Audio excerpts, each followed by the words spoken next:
মাত্র কিছুদিনের মধ্যেই আমাদের দীর্ঘ প্রতীক্ষিত এসএসসি পরীক্ষা প্রস্তুতি তুঙ্গে। কিন্তু এমন অনেকে রয়েছেন যারা কোনো না কোনো কাজের সাথে যুক্ত। তাদের জন্য এসে গেছে বেঙ্গলি স্টাডি জোন।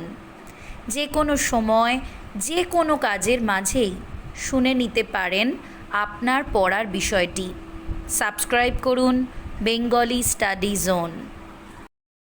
মানিক বন্দ্যোপাধ্যায়ের লেখা গল্প নদীর বিদ্রোহ।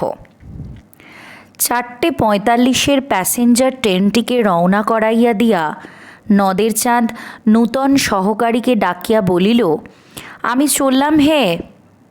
নূতন সহকারী একবার মেঘাচ্ছন্ন আকাশের দিকে চাহিয়া বলিল, আজ্ঞে হ্যাঁ। নদের চাঁদ বলিল, আর বৃষ্টি হবে না কি বলো? নূতন সহকারী একবার জলে জলময় পৃথিবীর দিকে চাহিয়া বলিল, আজ্ঞে না।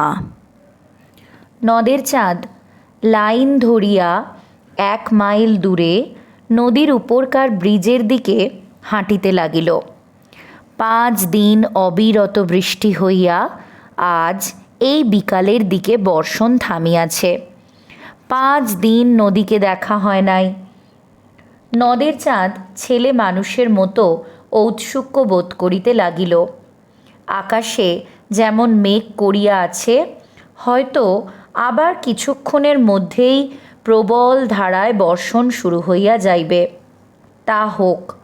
ব্রিজের একপাশে আজ চুপচাপ বসিয়া কিছুক্ষণ নদীকে না দেখিলে সে বাঁচিবে না। 5 দিনের আকাশ ভাঙা বৃষ্টি না জানি নদীকে আজ কি অপরূপ রূপ দিয়াছে। দুদিকে মাঠ ঘাট জলে ডুবিয়া গিয়াছিল। রেলের উঁচু বাঁধ ধরিয়া হাঁটিতে হাঁটিতে দুপাশে চাহিয়া চাহিয়া নদের চাঁদ নদীর বর্ষণ পুষ্ট মূর্তি কল্পনা করিবার চেষ্টা করিতে লাগিল। 30 বছর বয়সে নদীর জন্য নদের চাঁদের এত বেশি মায়া একটু অস্বাভাবিক। কেবল বয়সের জন্য নয়, ছোট হোক তুচ্ছ হোক, সে তো একটা স্টেশনের স্টেশন মাস্টার। দিবারাত্রি মেল, প্যাসেঞ্জার আর মালগাড়িগুলির তীব্র বেগে ছুটাছুটি নিয়ন্ত্রিত করিবার দায়িত্ব যাহাদের, সেও তো তাহাদেরই একজন। নদীর জন্য এমনভাবে পাগলা হওয়া কি তার সাজে?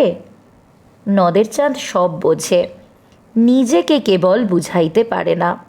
নিজের এই পাগলামিতে যেন আনন্দই উপভোগ করে। অস্বাভাবিক হোক, নদীকে এভাবে ভালোবাসিবার একটা কৈফিয়ত নদের চাঁদ দিতে পারে। নদীর ধারে তার জন্ম হইয়াছে, নদীর ধারে সে মানুষ হইয়াছে, চিরদিন নদীকে সে ভালোবাসিয়াছে।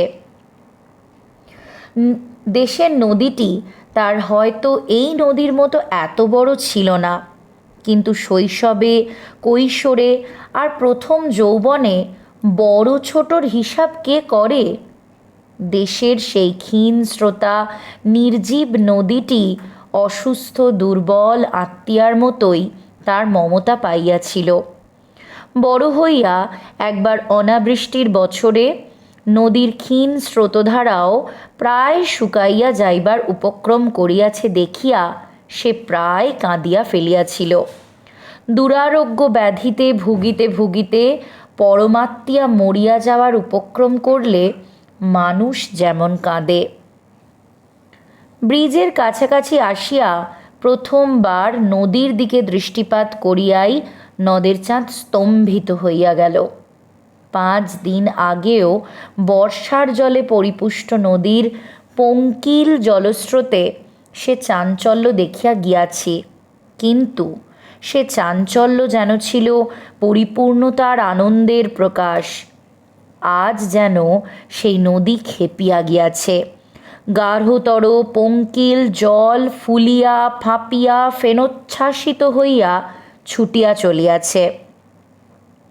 এতক্ষণ নদের চাঁদ একটি সংকীর্ণ ক্ষীণ স্রোতা নদীর কথা ভাবিতেছিল। তার 4 বছরের চেনা এই নদীর মূর্তিকে তাই যেন আরও বেশি ভয়ঙ্কর, আরও বেশি অপরিচিত মনে হইল। ব্রিজের মাঝামাঝি ইট, সুরকি আর সিমেন্টে গাঁথা ধারক স্তম্ভের শেষ প্রান্তে বসিয়া সে প্রতিদিন নদীকে দেখে। আজও সে সেইখানে গিয়া বসিল। নদীর স্রোত ব্রিজের এই দিকে ধারক স্তম্ভগুলিতে বাধা পাইয়া ফেনিল আবর্ত রচনা করিতেছে। এত উঁচুতে জল উঠিয়া আসিয়াছে যে মনে হয় ইচ্ছা করিলে বুঝি হাত বাড়াইয়া স্পর্শ করা যায়। নদের চাঁদের ভারী আমোদ বোধ হইতে লাগিল। পকেট খুঁজিয়া পুরাতন একটি চিঠি বাহির করিয়া সে স্রোতের মধ্যে ছুঁড়িয়া দিল। চোখের পলকে কোথায় যে অদৃশ্য হইয়া গেল চিঠিখানা। উন্মত্ততার জন্যই জলপ্রবাহকে আজ তাহার জীবন্ত মনে হইতেছিল। তার সঙ্গে খেলায় যোগ দিয়া চিঠিখানা যেন তাড়াতাড়ি লুকাইয়া ফেলিয়াছে। দুদিন ধরিয়া বাহিরের অবিশ্রান্ত বর্ষণের সঙ্গে সুর মিলাইয়া নদের চাঁদ বউকে প্রাণপণে একখানা 5 পৃষ্ঠাব্যাপী বিরহ বেদনাপূর্ণ চিঠি লিখিয়াছে। চিঠি পকেটেই ছিল। একটু মমতা বোধ করিল বটে, কিন্তু নদীর সঙ্গে খেলা করিবার লোভটা সে সামলাইতে পারিল না। একখানি পাতা ছিঁড়িয়া দুমড়াইয়া মোচড়াইয়া জলে ফেলিয়া দিতে লাগিল। তারপর নামিল বৃষ্টি। সে কি মুষল ধারায় বর্ষণ!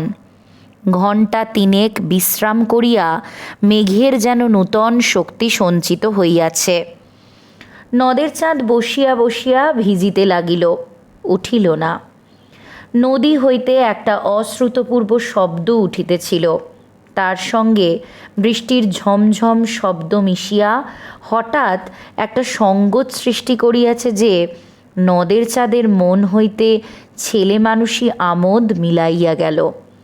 তার মনে হইতে লাগিল এই ভীষণ মধুর শব্দ শুনিতে শুনিতে সর্বাঙ্গ অবসন্ন হইয়া আসিতেছে। ক্রমে ক্রমে দিনের স্তিমিত আলো মিলাইয়া চারিদিক অন্ধকারে ছাইয়া গেল। বৃষ্টি একবার কিছুক্ষণের জন্য একটু কমিয়া আবার প্রবল বেগে বর্ষণ আরম্ভ হইল। ব্রিজের উপর দিয়া একটা ট্রেন চলিয়া যাওয়ার শব্দে, আকস্মিক আঘাতে ঘুম ভাঙিয়া যাওয়ার মতো একটা বেদনাদায়ক চেতনা কিছুক্ষণের জন্য নদের চাঁদকে দিশাহারা করিয়া রাখিল। তারপর সে অতি কষ্টে উঠিয়া দাঁড়াইল। বড় ভয় করিতে লাগিল নদের চাঁদের। হঠাৎ তাহার মনে হইয়াছে রোষে ক্ষোভে উন্মত্ত এই নদীর আর্তনাদী জলরাশির কয়েক হাত উঁচুতে এমন নিশ্চিন্ত মনে এতক্ষণ বসিয়া থাকা তাহার উচিত হয় নাই। হোক ইট, সুরকি, সিমেন্ট, পাথর, লোহা লক্করে গড়া ব্রিজ, যে নদী এমনভাবে খেপিয়া যাইতে পারে তাহাকে বিশ্বাস নাই। অন্ধকারে অতি সাবধানে লাইন ধরিয়া হাঁটিতে হাঁটিতে নদের চাঁদ স্টেশনের দিকে ফিরিয়া চলিল। নদীর বিদ্রোহের কারণ সে বুঝিতে পারিয়াছে। ব্রিজটা ভাঙিয়া ভাসাইয়া লইয়া দুপাশে মানুষের হাতে গড়া বাঁধ চুরমার করিয়া সে স্বাভাবিক গতিতে বহিয়া যাইবার পথ করিয়া লইতে চায়। কিন্তু পারিবে কি? পারিলেও মানুষ কি তাকে রেহাই দিবে? আজ যে ব্রিজ আর বাঁধ সে ভাঙিয়া ফেলিবে, কাল মানুষ আবার সেই ব্রিজ আর বাঁধ গড়িয়া তুলিবে। তারপর এই গভীর প্রশস্ত জলপূর্ণ নদীর তার দেশের সেই ক্ষীণ স্রোতা নদীতে পরিণত হইতে না জানি মোটে আর কতদিন লাগিবে। স্টেশনের কাছে নূতন রং করা ব্রিজটার জন্য এতকাল নদের চাঁদ গর্ব অনুভব করিয়াছে। আজ তার মনে হইল কি প্রয়োজন ছিল ব্রিজের? বোধহয় এই প্রশ্নের জবাব দিবার জন্যই পিছন হইতে 7 নম্বর ডাউন প্যাসেঞ্জার ট্রেনটি নদের চাঁদকে পিষিয়া দিয়া চলিয়া গেল ছোট স্টেশনটির দিকে। নদের চাঁদ 4 বছর যেখানে স্টেশন মাস্টারি করিয়াছে এবং বন্দি নদীকে ভালোবাসিয়াছে।